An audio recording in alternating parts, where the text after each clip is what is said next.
There are nights that, when merely whispered, can quiet the heart. Nights without dazzling lights, without the crackle of fireworks.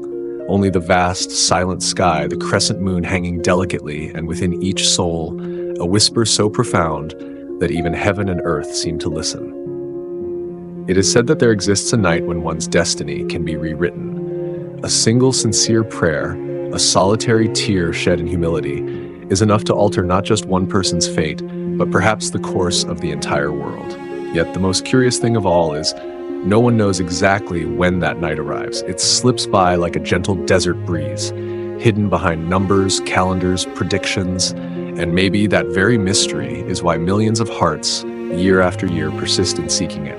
Because sometimes the most sacred things are not found in certainty, but in the patience to search night after night without guarantees. This night bears a name: Laylatul Qadr, the night of power. The night, as the Quran proclaims, worth more than 1,000 months combined. But behind that name lies a treasury of stories, legends, and profound philosophies that transcend time. Tonight, join me as we step into the misty veil of mystery surrounding this night, embarking on a journey to uncover what is Laylatul Qadr truly, and why does it hold the power to change the fate of anyone willing to believe. The origin, a night that changed the world. We are all familiar with the classic narrative of Lailatul Qadr's origin, about a man named Muhammad who quietly withdrew from the bustling city of Mecca, seeking refuge in the barren mountains where nothing existed but stone and wind. He was neither a king, nor a scholar, nor a man of great wealth, simply a humble soul, deeply troubled by injustice, by the forgotten lives around him. And it was these unanswered questions that led him to the cave of Hira, a small solitary crevice perched atop a mountain. It is told that he would sit there for hours, sometimes entire nights, his eyes tracing the constellations overhead. In the midst of stillness, he listened to his own breath and the rhythm of the universe. Then, one night, in the absolute silence, the darkness shattered. The angel Jibril appeared, bearing the first words of revelation from the divine. The first command was simple: read. But Muhammad, a man unlettered, replied, "I do not know how to read." 3 times the command came, until finally the first verses of the Quran descended upon him. The world was never the same afterward. And that night of revelation, would forever be remembered as Lailatul Qadr. But perhaps that is only the part recorded in history books, because there are other tales passed down through the mystics, the Sufi sages. They say Lailatul Qadr is not merely a historical event. It is a moment, a spiritual state, that anyone, in any era, any place, if pure-hearted and sincere, can experience. In ancient writings, there's even an alternate legend of the Book of Destiny, that on each Lailatul Qadr, angels descend to the earth, opening pages inscribed with every soul's name. The fate of each person, their past, their future, is rewritten that night. But the pen is not held by divine beings. It is held by the person themselves, because that destiny, as the sages say, can be changed with a sincere prayer, with a tear of repentance, with a heart humble enough to accept that it is you who holds the power to shape your story.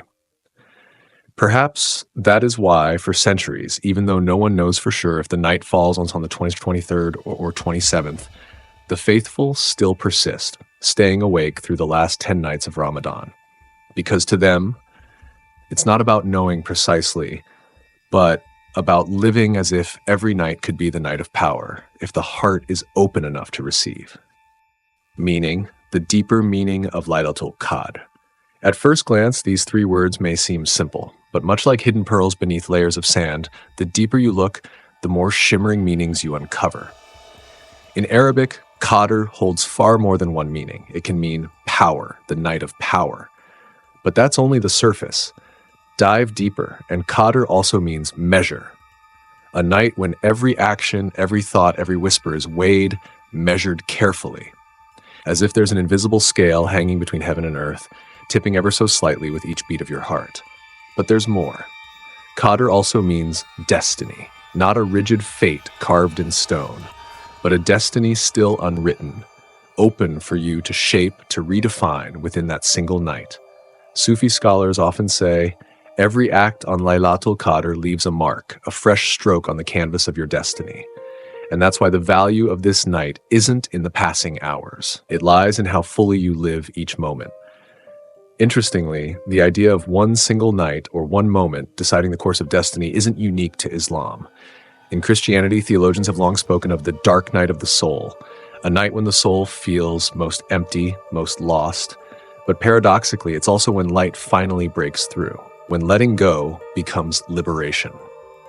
In Zen Buddhism, there's Satori, the flash of awakening. It strikes without warning, without preparation, yet is enough to change the course of a life forever.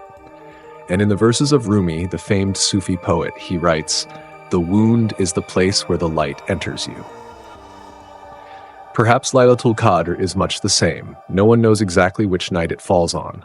And maybe that's intentional, because if you knew precisely, you might only prepare for that one night. But when you don't know, you are called to ready your heart every night, every season, as if any moment could be the night of power. And perhaps the moment you finally let go of pride, anger, and distractions, the moment you turn inward facing yourself fully, that is when the night of power quietly reveals itself. Rituals and practices, a journey in search of the night. As the final days of Ramadan approach, something shifts. The city seems to slow down. Lights stay on late into the night. The soft murmur of prayers fills the air, blending with the stillness. Hearts stay awake, not out of hunger, but out of anticipation. The anticipation of a night no one can quite pin down.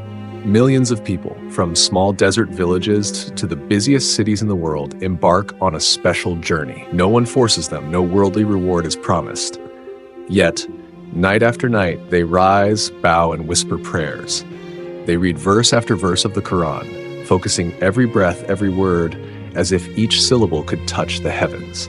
This journey isn't easy. It demands alertness, even when the body is tired from fasting. It requires patience when the world around has long fallen asleep.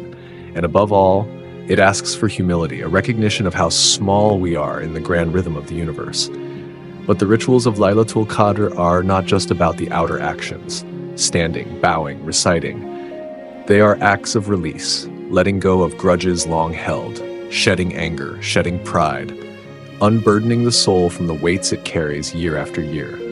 Some choose to give quietly during this night, a meal, a warm garment, a simple smile offered to a stranger, because they believe any act of kindness, however small, holds the weight of 1,000 months if done on the night of power. Spiritual and psychological insights, resetting the soul. Yet perhaps the most profound magic of Lailatul Qadr doesn't lie in these outward rituals. It lies in the silent shift within. In an age when we are bombarded by information, when the noise of social media, work deadlines, and the chase for success never stops, there's one night when you're allowed to turn it all off. Turn off your phone, turn off expectations, turn off the endless pressures you place on yourself, until it's just you and the divine. Modern psychology has shown us when the mind enters deep focus, whether in prayer, meditation, or simple stillness, it releases chemicals that soothe, calm, and reset us. Staying awake through the night, repeating verses, isn't merely a religious duty. It's a way of realigning your internal compass, like hitting reset on your operating system, deleting what no longer serves, reinstating what truly matters. And so, whether or not you identify as Muslim, whether or not you believe in God, Lailatul Qadr holds a universal truth, that every human being has the ability to rewrite their own story. That awakening, forgiveness, and compassion aren't abstract ideas. They're the keys that unlock your mind from its self-imposed limits. Because sometimes the miracle doesn't come from the heavens. It comes from within. From that one night when you finally choose to look inward and start writing a new chapter. Free will versus destiny. Who holds the pen? There's a question that has haunted philosophers, theologians, and ordinary people for thousands of years. Is our fate set in stone, or do we have the power to change it? Many religious traditions paint destiny like a river, its path carved long ago beyond human control. But Lailatul Qadr whispers something different. On this night, even though angels are said to record the fate of every soul, the pen still rests in your hand. You can pray, you can repent, you can let go of pride, anger, and the chains of yesterday. And with each small action, each whispered intention, you rewrite your story. not through divine decree, but through the choices you make. This is what makes Laylatul Qadr unique. It places free will firmly back in human hands, while reminding us that destiny is not some distant force. It's a page, blank and waiting, and how you fill it depends on you.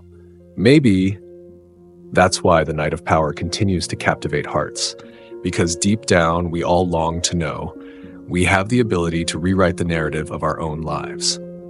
Rabia al-Adawiyya, the light found in the dark.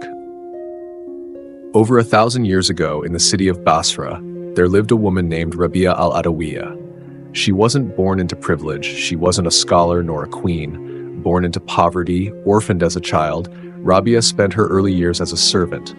Her life, from the outside, seemed a string of hardships. But the story goes, one night during Ramadan, as she sat alone in quiet prayer, something shifted.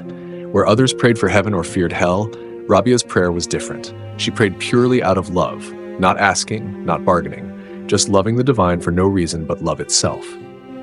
It's said that on that night, perhaps Lailatul Qadr, perhaps not, she awakened to a truth. That true peace doesn't come from reward or fear. It comes from letting go of everything and simply returning to love. Her life became proof that inner light doesn't depend on status or circumstance. Despite having nothing, Rabia became a beacon, sought after by scholars, poets, even rulers, who came to learn not from what she possessed, but from the serenity she carried. And maybe Rabia shows us better than anyone. The night of power doesn't always reveal itself in grand miracles. Sometimes it's in the quiet night, when you finally find light within yourself. Modern relevance, the night in today's world. Today, cities glow through the night, not by the light of the moon, but by skyscrapers, billboards, and glowing screens. It's easy to think that still, sacred nights like Lailatul Qadr have no place in the modern world, but maybe they've never been more needed. In New York, you'll see communities gathering in mosques, staying awake not just to pray for themselves, but for a world in turmoil. In London or Paris, places of worship open their doors for interfaith prayers where people of all beliefs sit quietly under the same night sky. Even on social media, amid the noise, hashtags, and heartfelt posts about Lailatul Qadr spread, as if reminding us that beneath the rush, we're all searching for a pause, a breath, a night to return to something deeper. Whether you're in Tokyo, San Francisco, or a small town anywhere on Earth, take one night, turn off the noise. Set down the weight you carry. You might just find that Lailatul Qadr isn't confined to a single community. It belongs to anyone, anywhere, willing to listen inwardly. So what is it that truly makes Lailatul Qadr sacred? Is it the divine light descending from the heavens? The angels quietly walking among us? Or the idea that your destiny could be rewritten in just one night?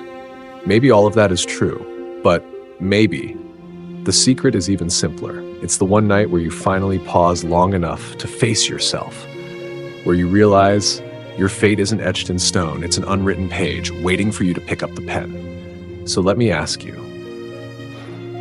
if there was one night where your prayers could reach the highest heavens, if there was one night where every burden, every regret, every scar could be wiped clean, what would you do with that night?